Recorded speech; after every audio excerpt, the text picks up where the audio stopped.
Bonjour à tous et bienvenue pour un nouvel épisode de Débrief sans filet. Vous vous retrouvez ici avec Jocelyn Breton et Titouan Chiron. Bonjour à tous. Et pour commencer les phases à élimination directe de la CAN qui ont commencé cette semaine avec les huitièmes de finale et tout d'abord le Sénégal qui a affronté le Soudan pour une victoire nette du Sénégal 3-1.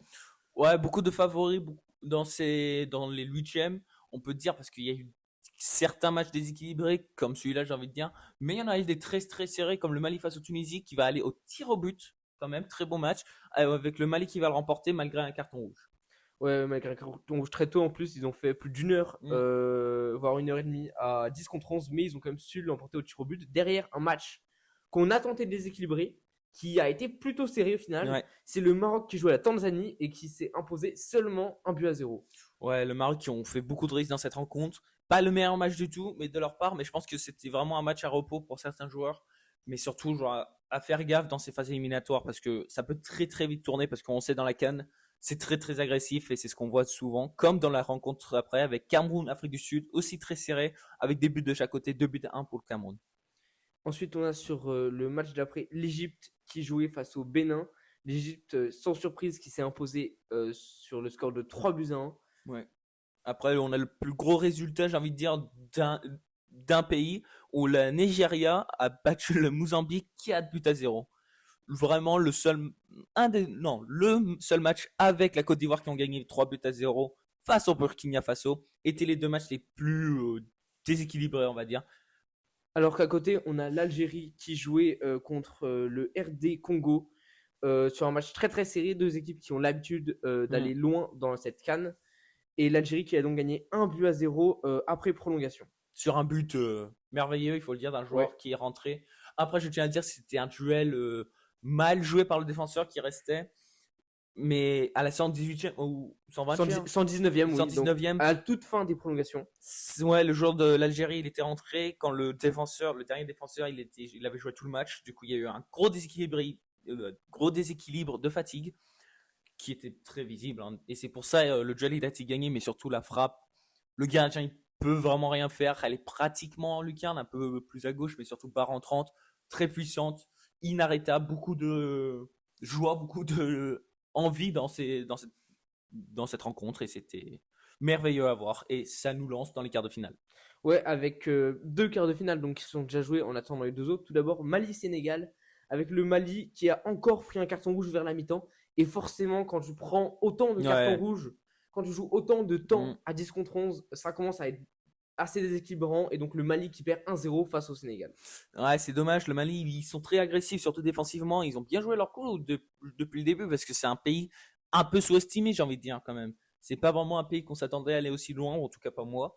Mais surtout, c'est le prochain match qui m'a beaucoup choqué parce que pour moi, c'était la rencontre la plus serrée dès le début. Maroc face au Cameroun, grosse rencontre. Et Brahim Diaz, le meilleur buteur, avec 5 buts dans cette compétition, 2 buts de plus que tout le reste. Et ben, ils vont remporter cette victoire 2 buts à 0. Ouais, avec un match où c'est le Cameroun qui a plutôt eu le ballon, mais qui n'a pas su en faire grand-chose, qui n'a pas été efficace, Mm. contrairement au Maroc, qui a su montrer son efficacité et donc du coup se qualifier pour les demi-finales. Après, les deux rencontres qui restent à se jouer, ce sont aujourd'hui avant les demi-finales qui vont aussi avoir lieu durant la semaine. Mais les derniers quarts de finale, c'est l'Algérie face à la Nigeria et l'Égypte face à la Côte d'Ivoire. Deux gros matchs. Et après, maintenant, il n'y a que ça maintenant. Maintenant, il faut vraiment allumer la télé, regarder la CAN parce que c'est là où ça va devenir très chaud. Et en parlant de match chaud, on a eu le Trophée des Champions qui s'est déroulé également Oh, cette semaine, qui dans un classique, du coup, le Paris Saint-Germain qui a affronté l'Olympique de Marseille. quel match. Franchement, quel match. C'est tout ce que j'ai à dire. Quel match de Lucas Chevalier. Quel match des Marseillais. Franchement, les buts, on peut les revoir un par un carrément. Ils sont tous merveilleux. On commence fort avec Dembélé, genre c'est. La Et petite pichenette au-dessus du gardien, si ouais, je me souviens bien, franchement. ouais, très bien joué. Après, il y a la seule erreur de Lucas Chevalier qui est le penalty face à Greenwood qui va ensuite le marquer. Et c'est là où ça commence à partir dans. Oui, c'est là où vraiment le dernier quart d'heure, il est parti, mais n'importe comment. Donc Greenwood qui marque à la 76e. Derrière, William Pacho qui Ouais. met un CSC malheureux. Ouais. 407e minute, un tacle pour essayer de sortir un centre. Ça finit dans le but. Petit pont du gardien en plus. Ouais, petit pont en C'est plus. vraiment aucune chance. Et après, à la 95e, il n'y a aucun marquage sur Barcola quand il y a 5 Marseillais en défense. Personne sur Ramos. Du coup, il y a un 2 contre 1 à la toute fin, une tête en retrait et après une reprise de volée très très puissante. Peut-être arrêtable, je pense, si le gardien il s'était plus concentré. Parce que moi, ce qui m'a beaucoup frustré, c'est que tu gagnes 2-1. Déjà, il n'y a personne sur le marquage quand normalement tu mets à 3 sur chaque défenseur, sur chaque joueur. Parce que l'action juste avant, c'était une contre-attaque éclair. Les Marseillais croient mettre le troisième but. Pacho, il se rattrape avec un retour défensif énorme. Franchement, super. Après, une balle en profondeur de Vitinha, super chanceux, j'ai envie de dire. Mais il n'y a personne au marquage. Tout le monde lève la main. C'est n'importe quoi. Oui, c'est surtout, moi, ce que je me dis, c'est dans ces matchs-là, quand tu gagnes d'un but et qu'il reste 1 ou 2 minutes. Tu fais faute. Non, mais c'est juste. Tout le monde ne va pas en contre-attaque. Ouais, T'en mets 2-3 max, ouais, mais mais t'en laisses 8 en défense. c'était même pas qu'il y en avait trop, c'est qu'en défense, tout le monde a levé la main. Ils ont tous arrêté de jouer, même le gardien. C'est pour ça, genre, entre la frappe et le but, il levait la main. Et entre la passe aussi, il levait la main. Il faut, dans les cas-là, soit tu joues et tu fais faute. Certes, c'est une faute d'anti-jeu, mais tu te prends sûrement un rouge. Mais pour Marseille, franchement, ça aurait été leur première trophée Oui, voilà, qu'ils gagnent ils en auraient 15 gagné. ans. Qu'est-ce qu'on s'en fout qu'ils se prennent un rouge Leur après qu'ils premier, gagnent. ouais, leur premier trophée en 15 ans, ça aurait pu être.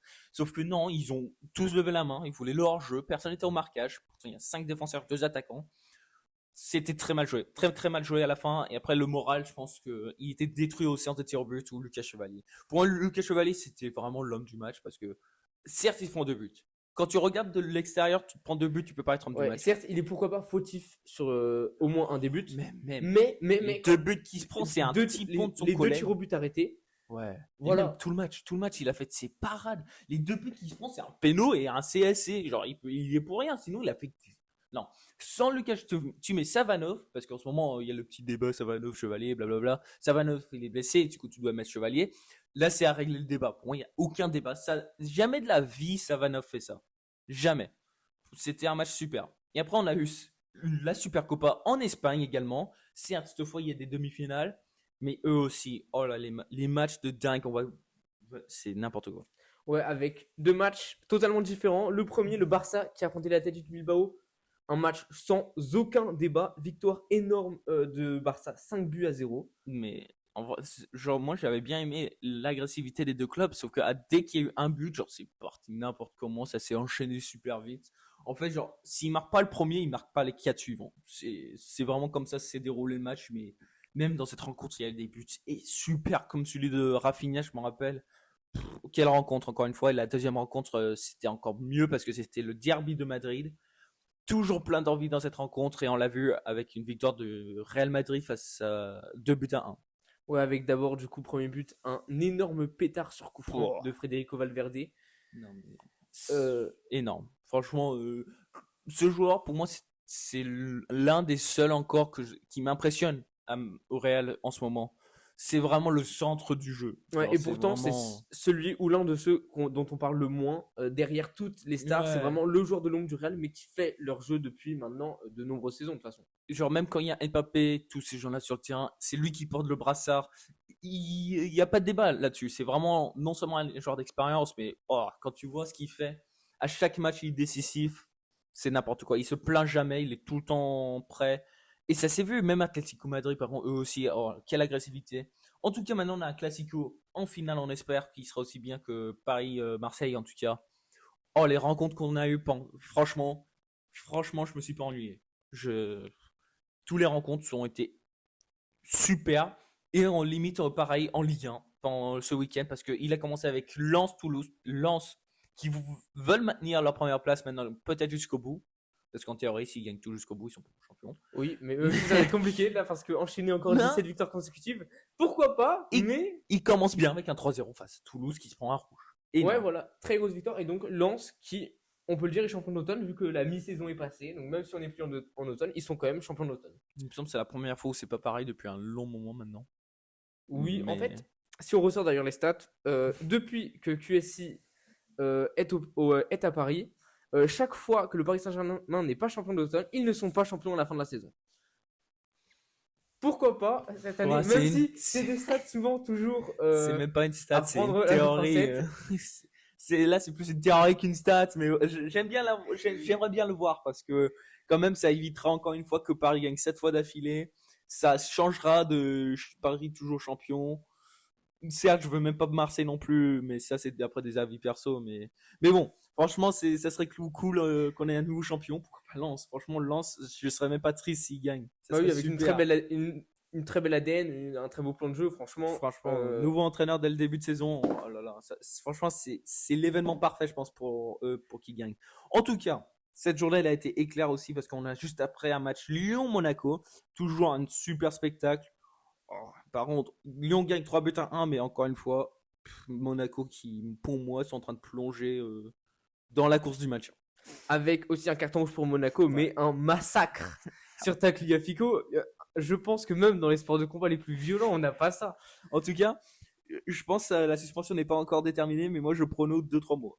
Parce c'est vrai qu'il va prendre cher. Parce que y a là, le crampon en retard dans le cou. En l'air, dans l'air. Les oui. deux sont en train de sauter. Hein, et en plus, il est genre 3 secondes en retard. Oui, voilà. Surtout, il est vraiment en retard. Donc, vraiment, ce geste, c'était. Pour moi, ce qu'il faut voir, c'est qu'il contre pas. Je suis content, il a pas négocié. C'était sûr dès le début. Et puis aussi, ce qu'on peut se satisfaire aussi, c'est que comme Tagliafico ne sort pas sur blessure, et il a pu même être, je crois, passeur décisif oui. à la fin du match. Donc c'est quand même aussi une bonne nouvelle qu'il ait pu rester sur le terrain. Ouais, il y a une petite trace, mais c'est une trace de guerrier. C'est une trace de guerrier. Un petit Argentin, il se prend ça tous les jours, tranquille.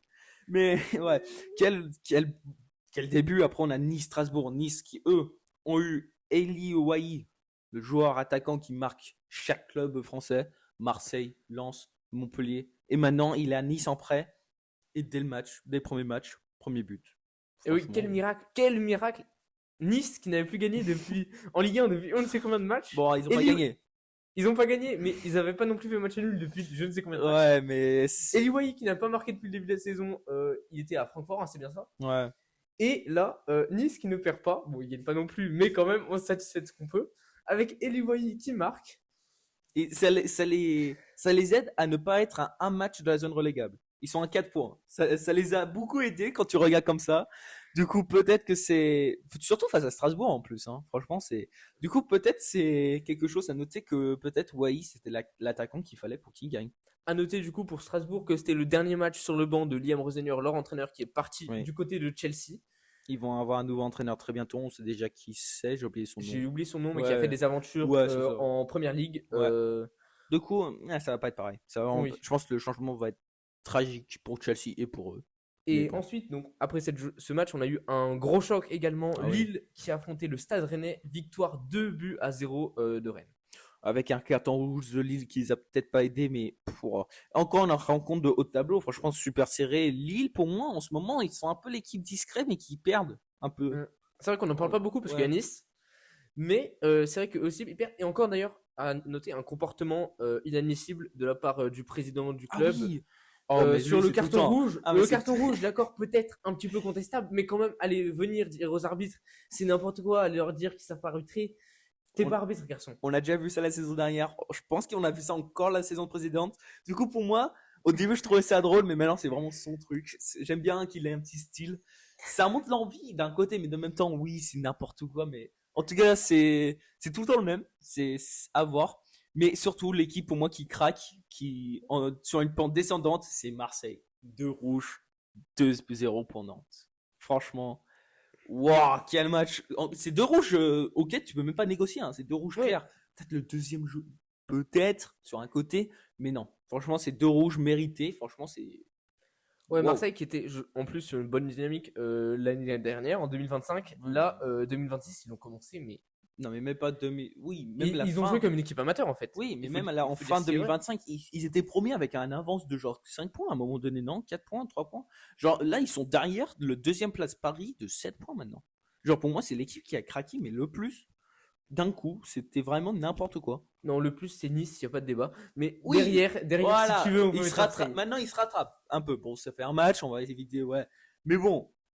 Quand même, pour moi, c'est Marseille qui a fait, je pense, la pire perf. Du week-end, ça. Oui, c'est sûr, il n'y a même pas de débat, je pense. Ouais, parce que dans les 5 grands championnats, c'est eux. Parce que dans les 4 rencontres qui restent, qu'on va le dire vite fait, il n'y a qu'une autre équipe qui n'a pas marqué, c'était Auxerre. Dans toute la journée, il y a 4 clubs qui n'ont pas marqué, dont Marseille. En tout cas, Auxerre qui, eux, ont joué Brest. Une petite victoire 2-0 de Brest avec un super talonnade de Ajor. Une petite major d'Ajor qui est de retour de suspension avec un but, une passe D plutôt propre. Du coup, bonne relance 2026 parce qu'il faut faire gaffe à ça. 2026, nouvelle année, peut-être que ça peut tout décider. Ah oui, surtout après la pause avec Tout le le monde mercato se dit, il faut commencer bien l'année, ouais, le mercato qui est en feu. Bon, 2 clubs qui ont peut-être, 4 clubs même, qui vont peut-être pas toucher au mercato. On a eu Le Havre face à Angers, 2 buts à 0 pour Le Havre 2-1. et 1-1. Oui, 2-1 2-1. pour le Havre. J'ai dit 2. Ouais, ok. T'as dit 2-0, mais t'inquiète, ouais. Ouais, bon. Du coup, victoire du Havre. En Voilà. soi, le score, voilà, c'est pas très Voilà, important. et match nul entre Lorient et Metz. 2 petites rencontres du bas de tableau. Du coup, pour moi, il y a eu de l'envie. Hein. J'ai regardé les matchs, franchement, c'était. Bon, le style de jeu, ça voit que c'est pas de tableau, mais c'est pas grave. La dernière rencontre, vite fait, ça a été un petit derby de Paris. Ouais, avec Classique. le Paris Saint-Germain qui a affronté le Paris FC. Un match plutôt serré d'ailleurs. Hein. Victoire 2-1 du Paris Saint-Germain, même s'ils ont dominé Oui. comme toujours.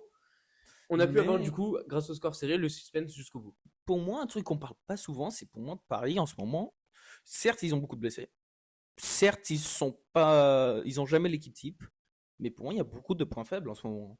Bah, en fait, j'ai l'impression Beaucoup. aussi qu'ils gagnent souvent, mais Mais mais il y a pas. c'est toujours juste. C'est pas la domination qu'on a vue genre l'année dernière, même en demi-saison de l'année dernière, parce que après le match, j'ai envie de dire de Liverpool, de Paris, on savait qu'ils allaient être champions. On savait pas, mais ils étaient favoris dès le maintenant. Ils étaient favoris de Ligue 1. Là, ça devient un peu chaud pour Paris. Ils montrent beaucoup de points faibles. Certes, tous les clubs ont contré leur pressing, leur tactique pressing. C'est souvent comme ça quand il y a une tactique dominante. Mais même, pour moi, il y a beaucoup de points faibles maintenant. Beaucoup. Mais bon. Ouais, et du coup, ça se ressent un peu au classement, vu que Paris est deuxième à 1 point du leader lensois. Certes, ils gagnent aux différences de but, mais ça, c'est pas grave. Alors que derrière, on a du coup 4 clubs très serrés, Marseille, Lille, Lyon et Rennes, qui se tiennent en 2 points pour les places de Ouais. Champions League et Europa League. Et après, on a 6 points d'écart avec les prochains.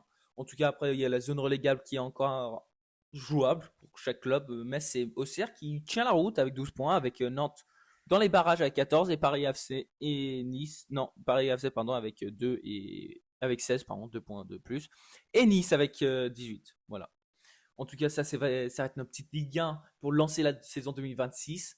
On va dire qu'en première ligue, ça n'a pas été aussi excitant d'un côté. Ouais, avec notamment le match nul entre Manchester City et Brighton. Ouais. Donc City qui laisse des points dans la course au titre encore alors qu'ils sont déjà Ouais. en retard. Bon, en retard, ça s'élargit, mais heureusement pour eux, Arsenal qui ont fini cette journée, mais on va le dire là maintenant, ont fait match nul face à Liverpool.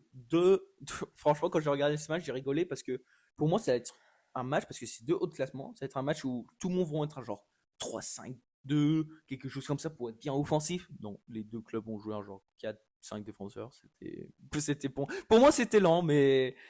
Avec un 0-0. Ouais, il y avait un choc que tout le monde attendait, mais que tout le monde n'a pas été content de regarder. Voilà, c'était un peu ennuyeux. C'est dommage parce que le potentiel, il était là. Tout le monde a regardé le match, mais en tout cas, moi, j'ai pas trop aimé le match. Mais c'est pas grave. On a eu d'autres rencontres plus excitantes dans cette journée.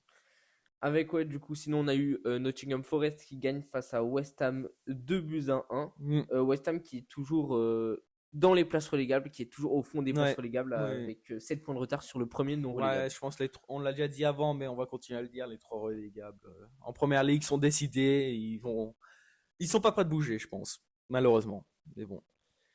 Ensuite, donc, on a eu Brentford qui a gagné 3-0 face à Sunderland, donc victoire assez facile, alors que Wolverhampton a fait un bon Boxing Day. Enfin, des bonnes vacances, parce que là, ils ont fait match nul, mais on rappelle qu'ils avaient gagné aussi avant. Bon, ils ont fait match nul à 11 contre 9. Voilà, mais merci, c'est ça ce que j'allais dire. Depuis tout à l'heure, je me retiens, mais. Quand même, disons que mi-décembre, ils étaient à 2 points, maintenant ils sont à 7 points. Attention. Mais à 11 contre 9, ok, c'est Wolves, mais. Il n'y a rien de quoi être fier, sérieux, 11 contre 9, le potentiel était là. C'est tellement dommage. Mais voilà, c'est certes un match nul, ils vont prendre tous les points qu'ils peuvent, mais. Et bon, après, même si on sait que voilà, ça risque d'être très compliqué pour eux cette saison. Ouais, très très. En tout cas, le prochain club auquel ça va être peut-être un peu compliqué, Leeds face à Newcastle. Quelle rencontre, la meilleure rencontre. Newcastle qui gagne 4-3. Quel match. Franchement, quel match aussi.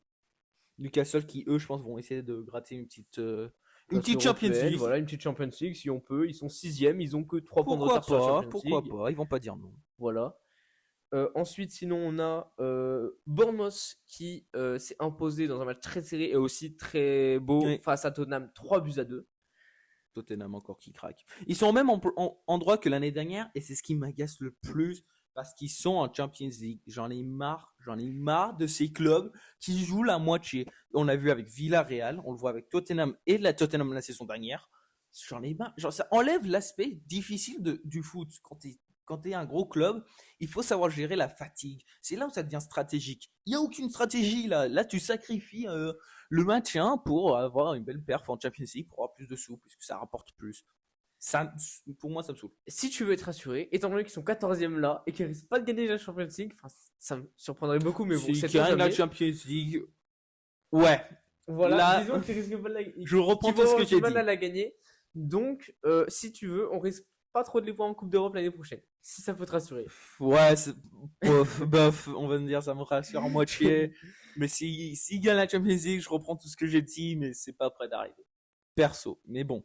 En tout cas, le point de classement, on va dire, c'est Arsenal qui domine encore. Est-ce qu'ils vont craquer comme chaque saison? On ne sait pas. Et ils ont 6 points d'avance. Derrière, il y a Manchester City et Aston Villa à égalité, 43 points tous les deux, Ouais. qui ont 8 points d'avance sur les autres places qui luttent pour l'Europe, Ouais. avec Liverpool 4e, Brentford, qu'on parle pas assez, mais qui est quand même 5e. Moi, On les attendait pas trop là, entre Newcastle, Liverpool, United, Chelsea. Ouais. C'est vrai. C'est C'est surprenant, vrai, quand quand tu même. regardes ce qu'il y a autour, c'est très drôle. Mais ce que je trouve encore plus drôle, c'est que tu n'as même pas mentionné le goal average entre City et Aston Villa qui ont le même nombre de points. Ouais, c'est vrai, avec Aston Villa qui a Ouais. plus 9.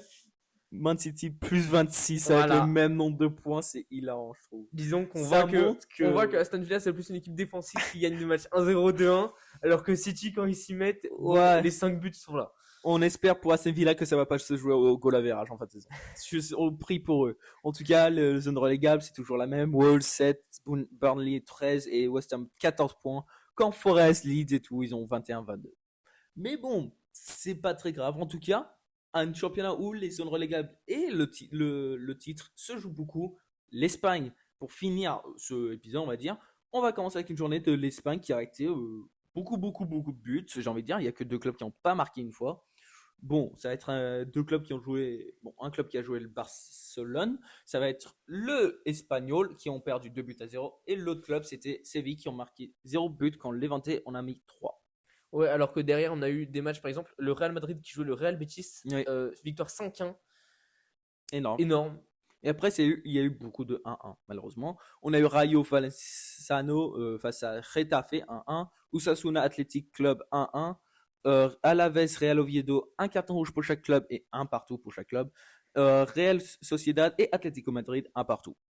Alors que du coup, dans les autres matchs avec plus de buts, il y a le Celta qui s'est imposé 4-1 face à Valence, dernier de ce non, plus dernier, pardon, 18e maintenant du classement. Yes. Non mais ils sont montés parce qu'à un moment je me souviens qu'ils étaient derniers d'assez loin. Avec du coup sinon Villarreal qui s'est imposé face à Elche 3-1 alors que Girona a gagné face à Mallorca 2-1. Du coup, au point classement, Barcelone domine avec 4 points et 9 buts de plus que Real Madrid. Après, il y a un petit écart où il y avait Villarreal avec 2 matchs de retard par contre. Fais gaffe parce que 2 matchs où ils gagnent 3 points chaque fois, ça peut faire 44 et ils sont 1 point de Madrid. Il faut faire très gaffe à eux. En tout cas, après ça s'enchaîne avec Espanyol, Real Betis, Celta Vigo, Atlético Club, etc. Et en bas de classement, il y a seulement 2 points entre le 16 et le 18e. C'est ça ce que j'aime bien voir. Parce que là, on va voir des petits clubs qui ont Le 15 et le 18e. Oui. Ouais, t'as dit entre le 16, mais ouais. Non, le 15, c'est 3 points. Le 15 non, c'est le 14 qui a 19 points. Rayo Vallecano 14e ont 19, mais les 15e Real Sociedad ont toujours 18 points. Oui, en tout cas, ouais. En tout cas, c'est très serré. C'est ça ce que j'aime voir comparé en première ligue. Parce que maintenant, les clubs en première ligue, je pense qu'ils vont vendre, blablabla. Ils vont tanker, comme on dit. Ils vont faire exprès de perdre. C'est un peu chiant. Là, on va se battre un peu là. En Ligue 1 aussi, ça va être drôle à voir. En tout cas, les trucs à voir. Je pense que ça va être le Classico en Espagne, la CAN et après les Coupes de France. Coupe de France aussi qui joue ce week-end. Exactement. Et qu'on pourra donc débriefer avec vous la semaine prochaine sur Débrief sans filet. Au revoir à tous. Au revoir à tous.